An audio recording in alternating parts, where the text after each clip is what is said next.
Practice reports are still rolling in from yesterday, so let's keep talking about them. You are Locked On Bama, your daily podcast on the Alabama Crimson Tide. Part of the Locked On Podcast Network, your team every day.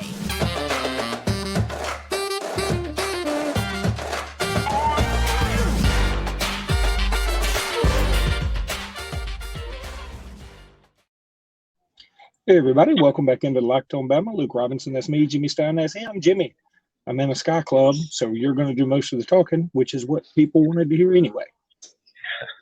Well, I guess I was the one at the practice yesterday, and while you were in Arizona, so I guess that makes some sense. You just shoot me a subject, and I'll talk about it. What you want to hear about?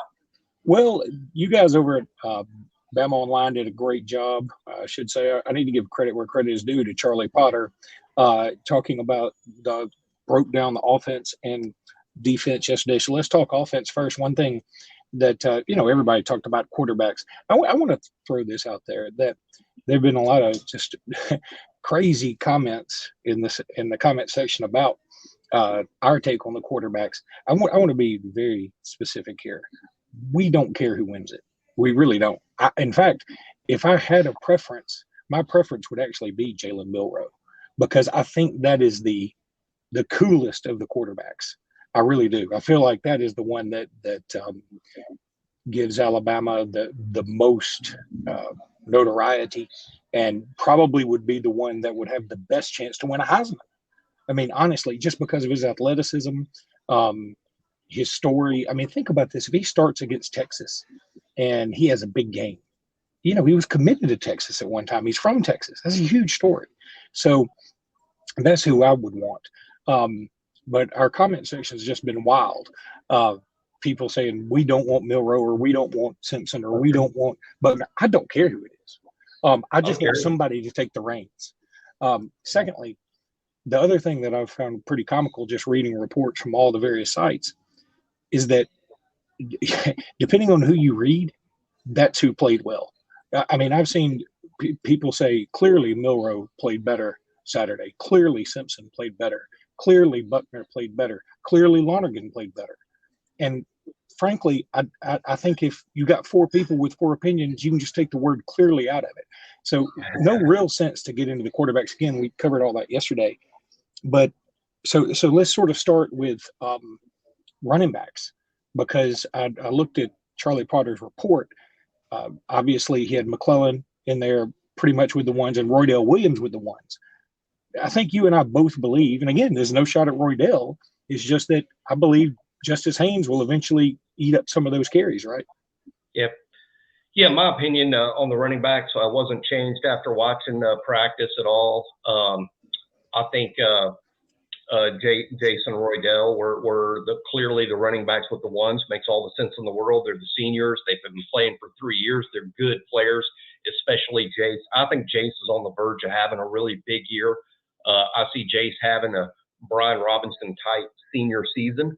B-Rob came back for his senior year, really paid off for him, had a very nice season, parlayed that into being, I believe, a third-round pick of the Washington Commanders, and he's done well in the NFL.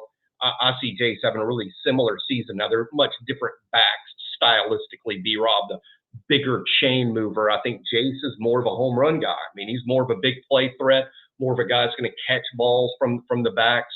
But I see Jace on the verge of having a big year. I think Roydell will be a complementary player. And Justice Haynes continues to impress. He was very impressive on the practice field Saturday. Again, playing primarily with more of the twos and getting a lot of reps, though, and looking good. Justice Haynes is exactly where you want a true freshman to be, getting more and more reps, looking good all the time. Look, he's going to be a significant player on this team. That's just a fact. And he got more reps yesterday, as some people might not realize. Jam Miller, who would normally be the number 3 running back in the pecking order, Jam Miller is out with strained quadriceps. He was there at practice. He spent some time on the exercise bikes. He spent some time on the field, at least walking through drills. Jam Miller's going to be a big part of things. You can't stick him out there with a muscle strain. So he's out for just a few days. But overall, they're excited about him. The fifth guy, Richard Young, physically real similar to Roydell. It's funny when they stand side by side, you're like, think you're looking at the same kid. But Roy Dell's a senior and Richard Young's a freshman. Richard Young also, I thought, pretty impressive yesterday, but he's just learning. Look, the new freshmen that were summer arrivals, like Tony Mitchell, for instance, who missed the spring because of his legal troubles, and then Richard Young and Keon Keeley and Yanze Pierre, you could tell when you watched them that they weren't quite ready. They weren't really as sure as the other guys in the drills, and the coaches spent more time with them. You could tell, just kind of coaching them up, getting them up to speed with the rest of the group. But hey, look, Tommy Rees in front of the media this morning said we're spoiled. He feels spoiled by the running back room. And Nick Saban has really bragged on that group. I think the last thing that Alabama fans should worry about at all this fall is the running back group. I think it's great. I think the one thing I can sort of see coming, the fans are so excited about the new toys, Jam Miller and Justice Haynes. They're so excited about them. They're going to want to see more and more of them while not being appreciative enough of how good Jace McClellan is. Because I think Jace is going to be the main guy and the kind of the show, and a good player. Yeah, I know Justice is going to be getting more and more carries. So is Jam. But really, the last thing Alabama needs to worry about is which running back is on the field. They're all good. It reminds me of our situation in 2018 where the starter was Damian Harris, and who was good. We know he's good. He's still playing in the NFL. Damian was a good player, but who were the fans excited about? Josh Jacobs and Najee Harris. And the fans were right to be excited about them. They both eventually proved to be first-round picks and a heck of a talented player. But at the same time, was it a problem for Alabama when Damian Harris was on the field? No. Alabama's just that loaded at running back, and it looks like to be that situation to me again. One other thing that Tommy Rees talked about in his press conference today was he feels like he's got an embarrassment of riches at tight end too. And I know that's music to most Alabama fans here. Again, we have a weird fascination with tight ends. And it feels like Tommy Rees might too. So this is good news for all you tight end fans. Yeah, we're going to use the tight end position more so than any Alabama offense, more than you've seen Alabama use offenses in the past, because for a couple of reasons. But the main reason is this. There's four that are all going to play significant roles with the ones. I felt that all summer, and it played out that way on the practice field as four different tight ends played with the first group a lot. I think what we're seeing in terms of who's going to get the most use, Luke, is I think C.J. Dupree, the transfer from Maryland. He looks to be the primary guy at the Y spot, which is the tight end that lines up in line next to the tackle on the line of scrimmage, the traditional tight end spot. That's going to be C.J. Dupree. Boy, he looks the part out there. I mean, a great size guy, physical looking, but at the same time, you better cover him. He'll make a play. If they throw him the ball. But the tight end to get super excited about from pass reception point of view is Amari Niblack. I thought he was one of the big stories to me yesterday was Amari Niblack. Played a ton with the ones, pass receiving tight end. He's added a lot of muscle this offseason. He looks like a different kid physically. They threw him the ball a lot. I mean, Amari Niblack, I think to some extent is going to be what I call a volume receiver. He's going to catch balls every week and be one of Alabama's major red zone threats. So I think Alabama's going to play four tight ends a lot. The main ones will be C.J. Dupree and Amari Niblack based on practice yesterday.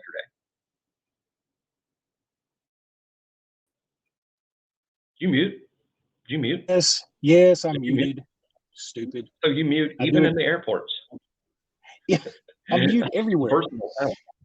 It's so crazy. And you even said that some people came up to you at the practice and were like, is the mute thing a shtick? And like, I can't believe people still ask us that. It's not a shtick. Several people came up, and I appreciate anybody that's come up and introduce themselves and say they're listening to the show. We appreciate that every chance we get. And yes, half of our listeners yesterday that went up to me at the practice and introduced themselves asked, that Luke thing, that's a shtick, right? I'm like, I wish I could tell you we were that smart. I wish I could tell you we were smart enough to come up with a shtick that amuses people, but we're not smart enough to do that. That's just what happens when you put us in a role like this. Let me tell everybody about LinkedIn Jobs. These days, every new potential hire can feel like a high-stakes wager for your small business. You want to be 100% certain that you have access to the best qualified candidates available. That's why you have to check out LinkedIn Jobs. LinkedIn Jobs helps you find the right people for your team and helps you do it faster and for free. All you got to do is go to LinkedIn Jobs and add the purple hashtag hiring frame to your LinkedIn profile to spread the word that you are hiring. Simple tools like screening questions make it easy to focus on candidates with just the right skills and experience so you can quickly prioritize who you'd like to interview and who you'd like to hire. It's why small businesses rank LinkedIn Jobs in delivering quality hires and versus leading competitors. LinkedIn Jobs helps you find the qualified candidates you want to talk to, and it helps you do it faster. Post your job for free at linkedin.com/lockedoncollege. That's linkedin.com/lockedoncollege to post your job for free. Terms and conditions will apply. Jimmy, the rest of this week, we're just going to, if they keep having a practice, we'll keep doing this. How about that? Pretty fair deal, right?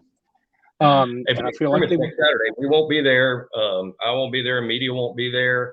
There should be reports and things that leak out, though, and things we can discuss. But the scrimmage next Saturday is more important to building this team than what happened yesterday, which was just a standard everyday practice that they have any other day of the week. It just happened to be at the stadium in front of people. Jimmy, as I just learned that my flight has been delayed again. Good, gives me more time to edit this, which really doesn't take long because I do know editing. But let's move over to defense now. And one guy that Charlie Potter talked a lot about was Jihad Campbell. Worked with the first team at will. It certainly, people could see that coming, but I feel like this is one of those guys that has potential for a breakout. Yes, and here's what's interesting. I really thought showing where I can be wrong. When you give out 100 opinions a day, some of them are going to be wrong, right? And one of the things that I thought going into fall camp is there would be a big battle at inside linebacker between as many as 5 guys for 2 spots, right? You had Deontay Lawson, you had Jihad Campbell, you had Justin Jefferson, you had Sean Murphy, and the Georgia Bulldog transfer, Trez Marshall. I thought all 5 of those guys would really be in the mix for the 2 spots at inside linebacker, and it would be a fall camp battle royale to determine, okay, which 2 of those 5 are going to win this spot. I thought it was very clear delineation Saturday in terms of who are the ones and who are the backups. I don't know, and I asked Clint Landis, who was there in the press box, who paid close attention to the defense in particular, and Clint agreed with me that we never saw a time when it was the one group that it wasn't Lawson and Campbell. It didn't look like any other inside linebacker took a single rep with what we would call the one group. And, hey, it's the third practice and things could change. But in terms of how it looked yesterday, Luke, Deontay Lawson and Jihad Campbell were the 2 inside linebackers. I'm really excited about that because I've said all along, while I thought the second linebacker along with Lawson would end up being Trez Marshall, and that ended up being wrong so far, I would be the first to admit the guy with all the talent, the guy with the huge upside is Jihad Campbell. So it's exciting that he's the guy out there, just a true sophomore. And I think he's going to get back to, I'd compare him to size-wise, he's different than the inside linebackers we've put on the field for a while. He's long. So, this is a taller guy, but he's also big. This guy's ripped up. I'm not saying that he's Rolando McClain or Dante Hightower, but he's built closer to those guys than other inside linebackers we've put on the field recently, like a Henry To'o, who's a little small-framed. Even Christian Harris was a high school defensive back. At one point he kind of beefed up to be a linebacker. Well, Justin Jefferson out there now almost looks like a DB when he's with the inside linebackers. But Jihad Campbell is listed, I think, at 6'3", 230. But he's just one of those guys, Luke, that you're like, are you sure he's only 6'3"? Are you sure he's only 230? He's sort of monstrous looking out there, but he moves great range. We know he's a great high school pass rusher. He's making the transition to off-ball linebacker and looks really good doing it. We as our fan base should be excited about number 30, Jihad Campbell. I think he's not just going to win this spot, Luke. I think he's going to be a superstar at the college level, particularly next year. This year getting his feet wet. This year learning, becoming a starter. Next year is when he is probably an unstoppable force out there, frankly. Okay, so Jahad Campbell's the good.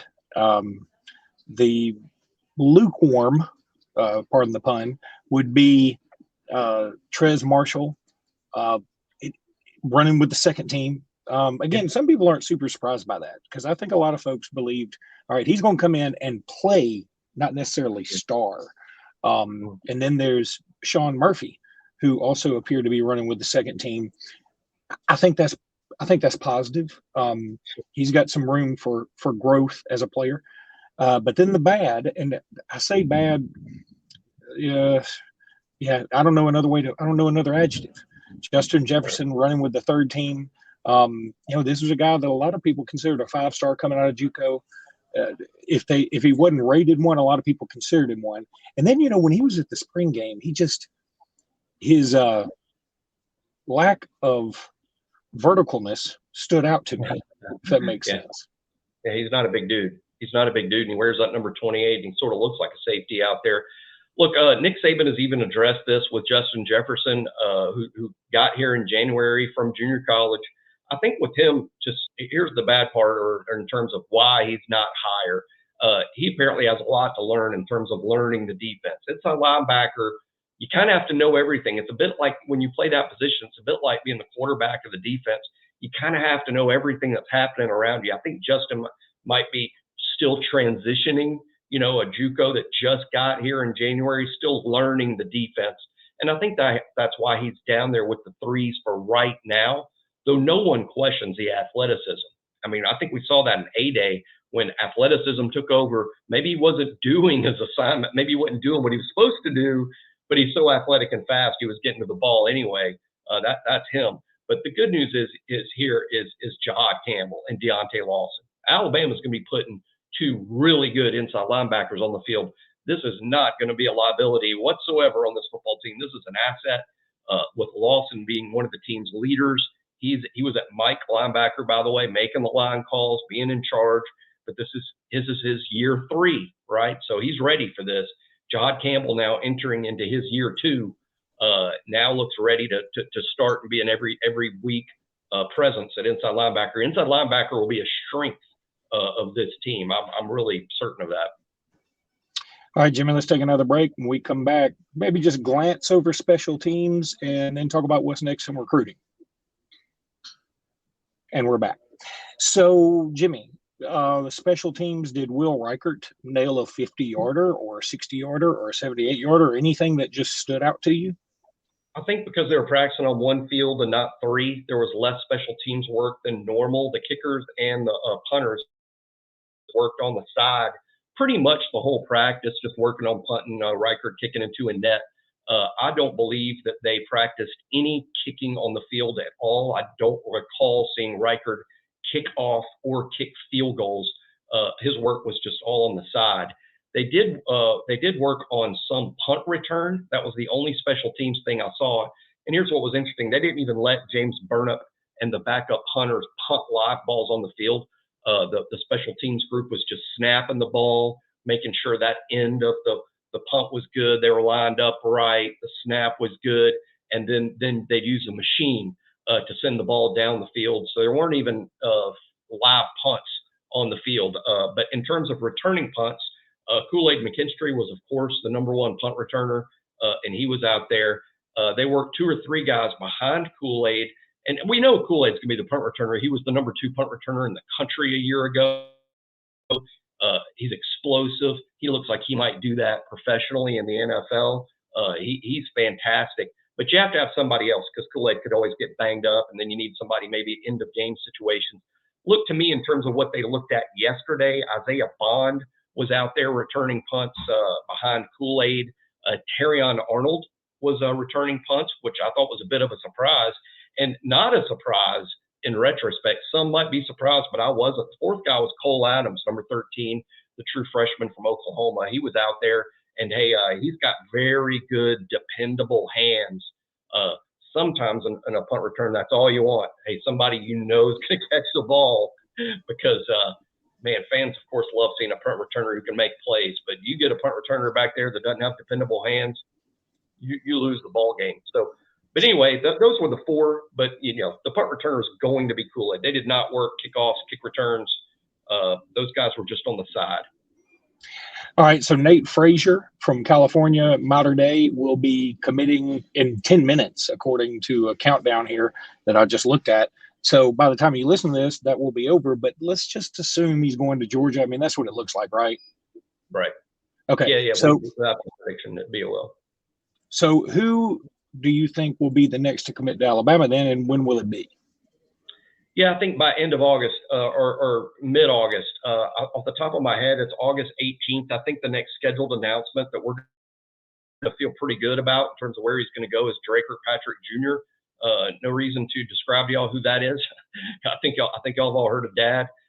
Dre earned his Alabama offer in camp this summer.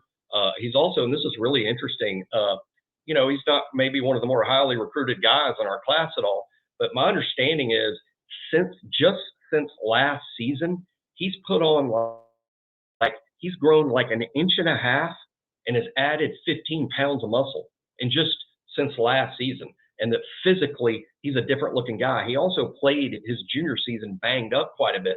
That's why he put off going to Alabama's camp. He knew he had to come to Alabama's camp to get an Alabama offer. He put it off all the way till the final camp of the summer because he wanted to give himself a chance to, get bigger, get taller, get healthier. And then he goes to Alabama's camp and earns that offer.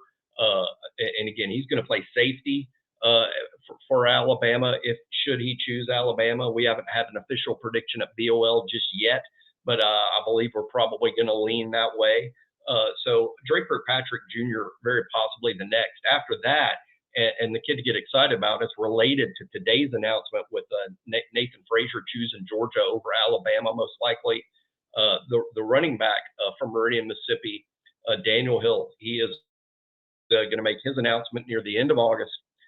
It's scheduled, and Alabama does not have a running back in this class yet. Daniel Hill would be first. He could possibly end up being the only back should he choose Alabama.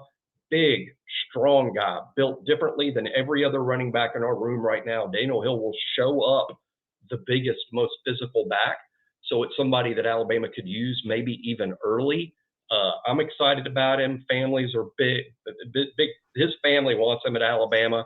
He's going to choose between Alabama and South Carolina. South Carolina's did a good job of convincing him, hey, you choose us, you're going to be the guy.